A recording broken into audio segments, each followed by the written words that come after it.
before I dive into marketing spend calculations, I just wanted to highlight a few important inputs that should inform your marketing spend. We're keeping it pretty simple today with my example and presentation. So we won't be using all of this, but just wanted to make sure to highlight all the inputs. So growth goals. So how much does your company want to grow by? Service offerings. What type? What are the profit margins of the service offerings?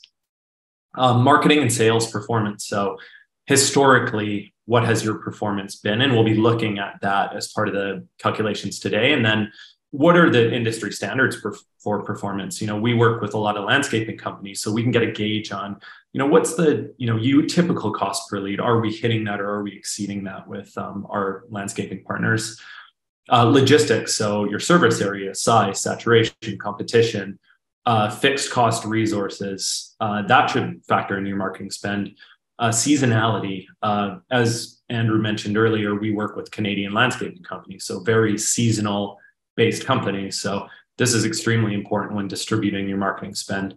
And then externalities as well. So that's something that we're going to talk about later in kind of the trends section is, the labor market, the economy, potential recession, and what's happening in a housing market right now with, for the first time in ages, housing prices are actually dropping. And so all of this should be factored into your marketing spend, but we're going to keep it simple today with a few simple numbers and just go over, how we would reverse engineer and what our methodology is.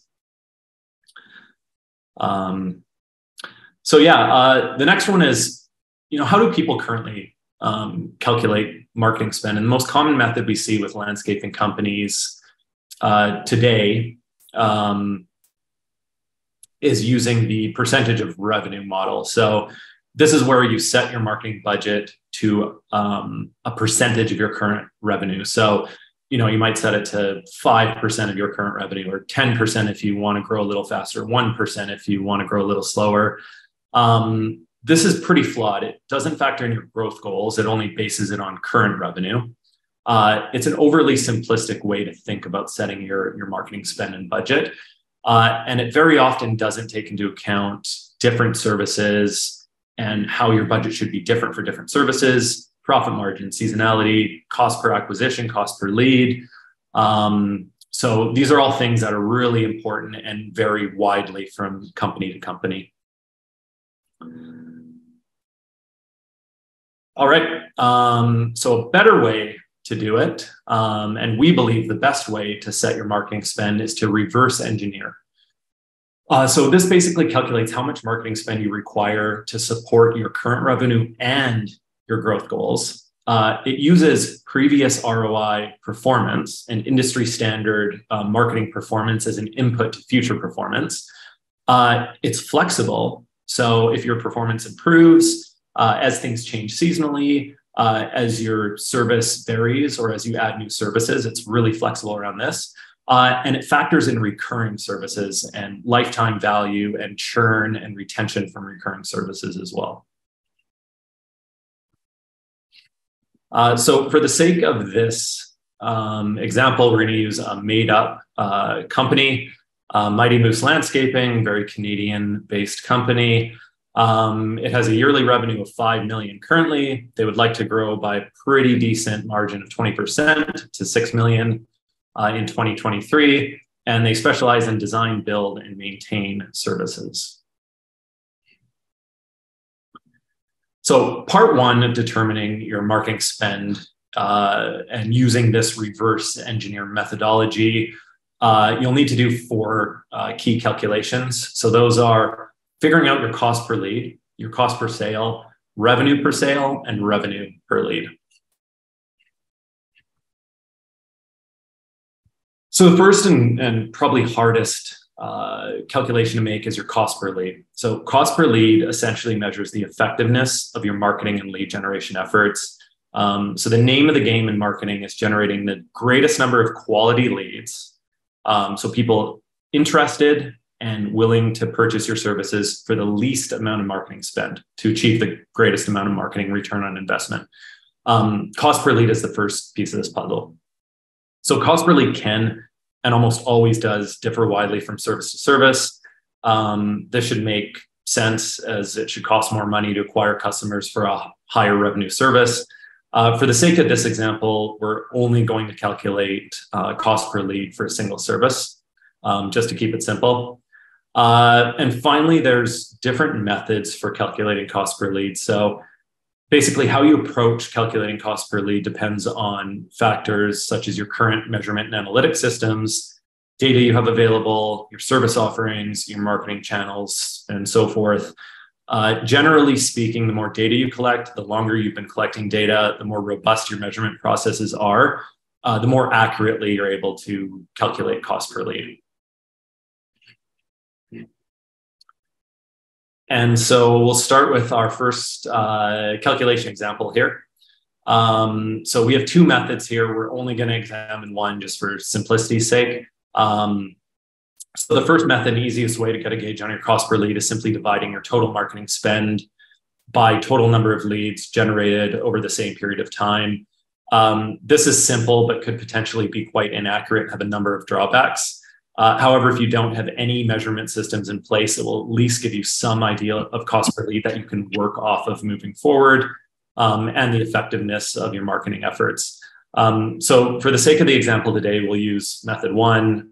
We're assuming that Moose Landscaping currently spends $100,000 on marketing per year for a $5 million company, and this produces 1,000 leads. So this looks like cost per lead equals total marketing spend divided by number of leads. CPL, 100,000 divided by 1,000 equals $100 per lead. Just to quickly touch, method two would involve setting up analytics tracking systems to measure the number of leads and investment for each distinct marketing channel.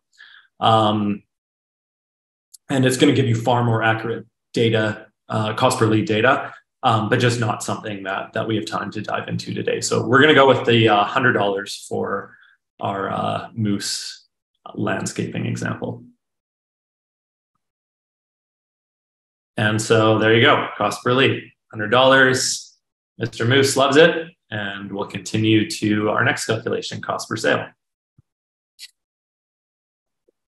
All right, so cost per sale, this measures the effectiveness of your sales engine, so your sales team. Once marketing has driven leads and inquiries, then those are kind of handed over to your sales team or yourself, depending on the size of your company or how you have it arranged, to convert these leads into customers. So calculating your cost per sale is easy. Determining your cost per lead is usually the trickiest part of the whole equation. And it can take months or even a couple of years to get this really dialed in and collect data in a proper way.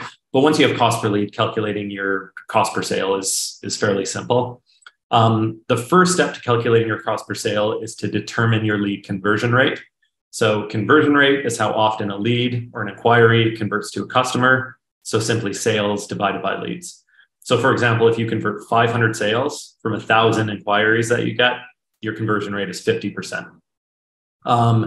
Finally, divide your cost per lead by conversion rate to get your cost per sale. So for example, if your cost per lead is $100, as in Moose Landscaping, and your conversion rate is 50%, then your cost per sale will be $200. So stated another way, since you convert 50% of inquiries to a sale, you require 2 leads at a cost of $100 a lead to generate 1 sale. Something to note as well is how you define a lead. So if you're getting a bunch of junk leads, you don't want to count these or factor them into your overall spend equation. They're not real leads. And one thing they'll do is artificially lower your conversion rate and also sell your sales team short. So if you get 10 junk leads, your sales team doesn't have a chance, and it will look like your conversion rate is lower than it actually is. They might be a great team, but you're just getting bad leads, you have poor marketing. So we define a lead as an opportunity to sell your services. If someone contacts you looking for a product or service that you don't sell, we would not count this as a lead, even if it was a landscaping related service, but you don't sell it. So you're not in the business of snow services and somebody contacts you for snow plowing, we're not counting that as a lead. Cost per sale calculation example. So back to our fake buddies at Mighty Moose Landscaping. We already know from our previous cost per lead calculation that they spent $100,000 to get 1,000 leads. Cost per lead is $100. Let's assume the sales engine at Moose Landscaping is pretty solid and they convert 50% of these into sales. Their conversion rate is 50%. So their lead conversion rate is 50%. Using the formula cost per sale equals cost per lead divided by conversion rate, we calculate that CPS equals 100 divided by 0.5 or 50% equals $200. So your cost per sale is $200. So now we have a happy moose and he's telling us our cost per lead is $100, cost per sale is $200. All right, revenue per sale. So revenue per sale is already calculated. It's probably not a calculation you have to make unless you're changing your prices all the time. Revenue per sale is simply either your one-off service revenue or your recurring revenue lifetime value. So for instance, if you sell a landscape maintenance program at $5,000 a year, and that client stays with you for 5 years, the lifetime value of that client is $25,000. You only had to acquire them once. You didn't have to remarket them every time they paid each year or as a recurring client.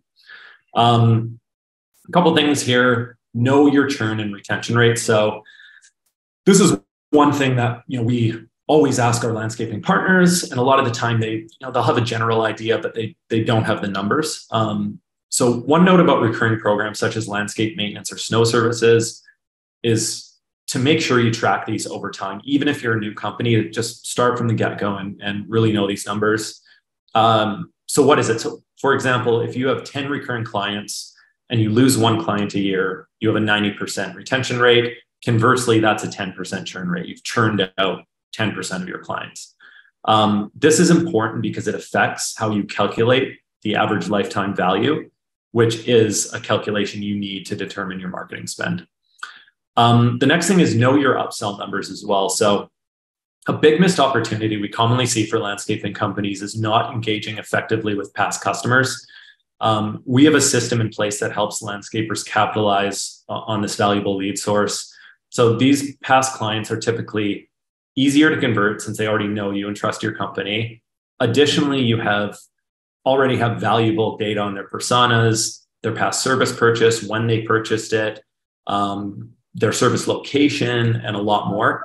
We're not going to complicate these calculations with our landscaping partners. We absolutely look at this, and it's really important. But I just wanted to point it out that you should, have your upsell numbers dialed in for previous one-off clients that then you upsold in the future.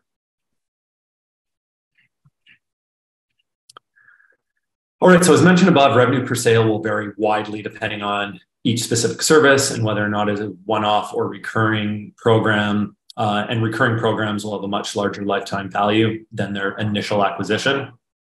So to keep it simple, we're only going to use revenue per service or revenue per sale for one service.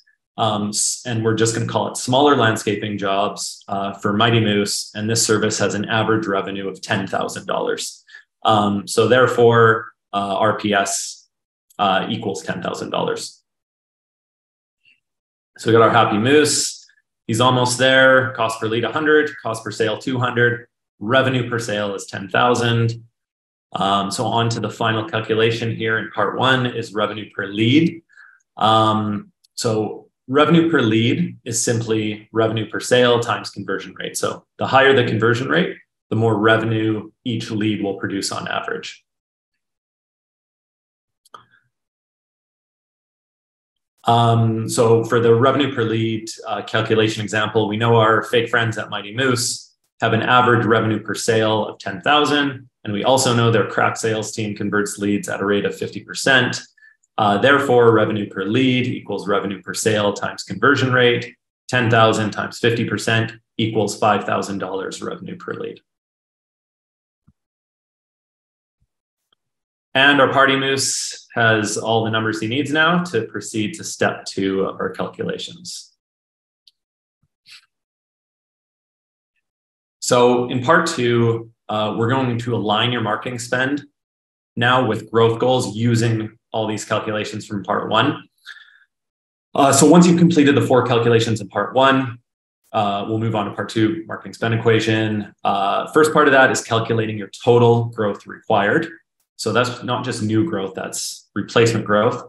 And using revenue per sale and cost per sale, so those two metrics, to calculate your final marketing spend. So you'll notice that both CPL and RPL, cost per lead, revenue per lead, are not factored in part two. This is because cost per lead is already an input to cost per sale, something you have to find out first to get cost per sale. And revenue per lead is not necessarily needed in addition to revenue per sale, but is a very handy number to know for potentially more complex calculations with your marketing spend, and also to just at a glance quickly determine your marketing spend ROI and profitability. All right, so the first part of part two is calculating your total growth.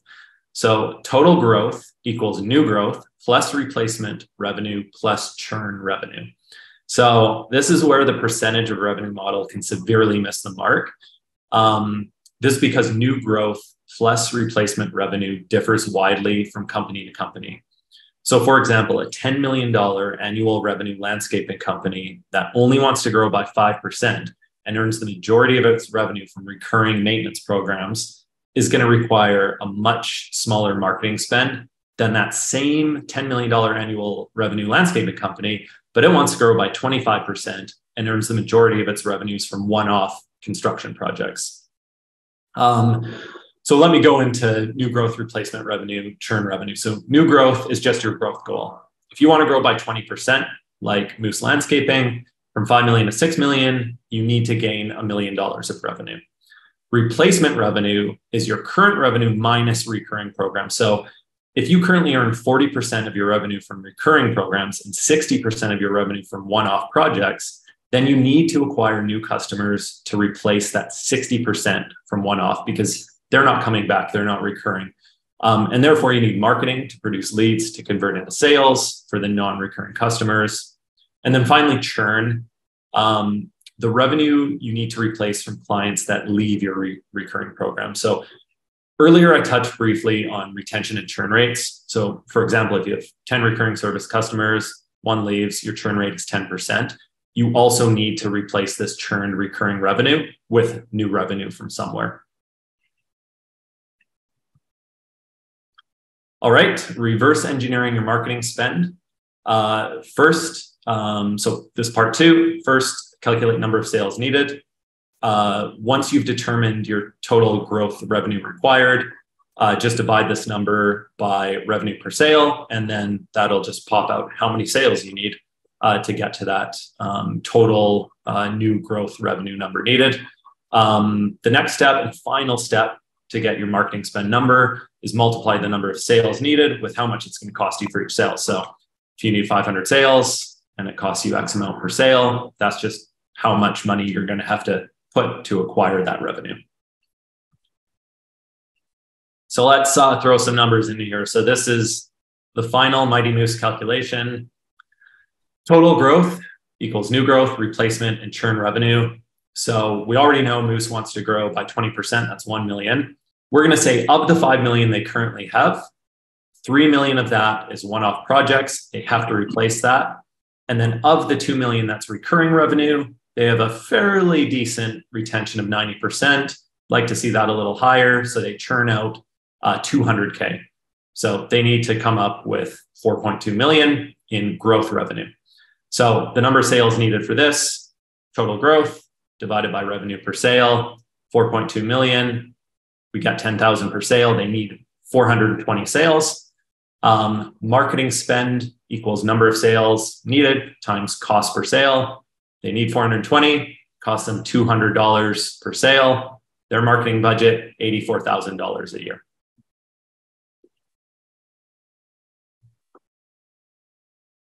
All right. So that's it. So that's how you calculate your total marketing spend. That's probably the simplest version I could give with plugging in those numbers. Obviously, boots on the ground, it gets a lot more complex than that. It at least gives you an idea of how to think about your marketing spend. So just a couple notes and disclaimers here. You may have noticed both replacement revenue and churn in the final calculation. I didn't include that in calculating revenue per sale. That is not best practice. I just wanted to exemplify how that would show up in your final calculation. But obviously, it'd be factored in earlier for revenue per sale because we only talked about the $10,000 for the one-off sale. So obviously, a company that derives $2 million of its annual revenue from recurring programs would have another calculation and a different number for the recurring programs and their lifetime value. So we just didn't have time to include that. You likely offer varying pricing for different services. I've never worked with a landscaping company that just has a single service at a single price, and that's it, and that's all they do. There's companies that have a particular niche, but they'll, even for that, have varying kind of price points and different services that they offer. So, of course, in this case, you'll need to determine how much each service accounts for each slice of the growth pie and calculate your spend required for each distinct service, and that'll vary widely. Final couple points here. So figuring out how much to emphasize and spend on each service comes down to factors like profit margin, staffing, logistics, and location. So at face value, it may make sense to focus only on the most profitable services. However, logistically, perhaps these are very hard to staff. They might have diminishing return of demand in your area, or you already have fixed cost resources where they're lower profit now, but as you maximize your resources, they'll become higher profit. So these are things that you really have to keep in mind. And then finally, seasonality is a massive consideration for Canadian landscaping companies. So marketing spend has to fluctuate over the course of the year. You're not spending the same amount every month. So for example, recurring snow service programs might sell like hotcakes in September, but may have a very poor ROI in April. And even this obviously depends where you are in Canada and how long that season is. So we take all this under consideration and will adjust campaign spends very flexibly month to month and even week to week or quarter to quarter. So depending on what marketing campaign or marketing channel that we're looking at, this budget is going to vary quite widely.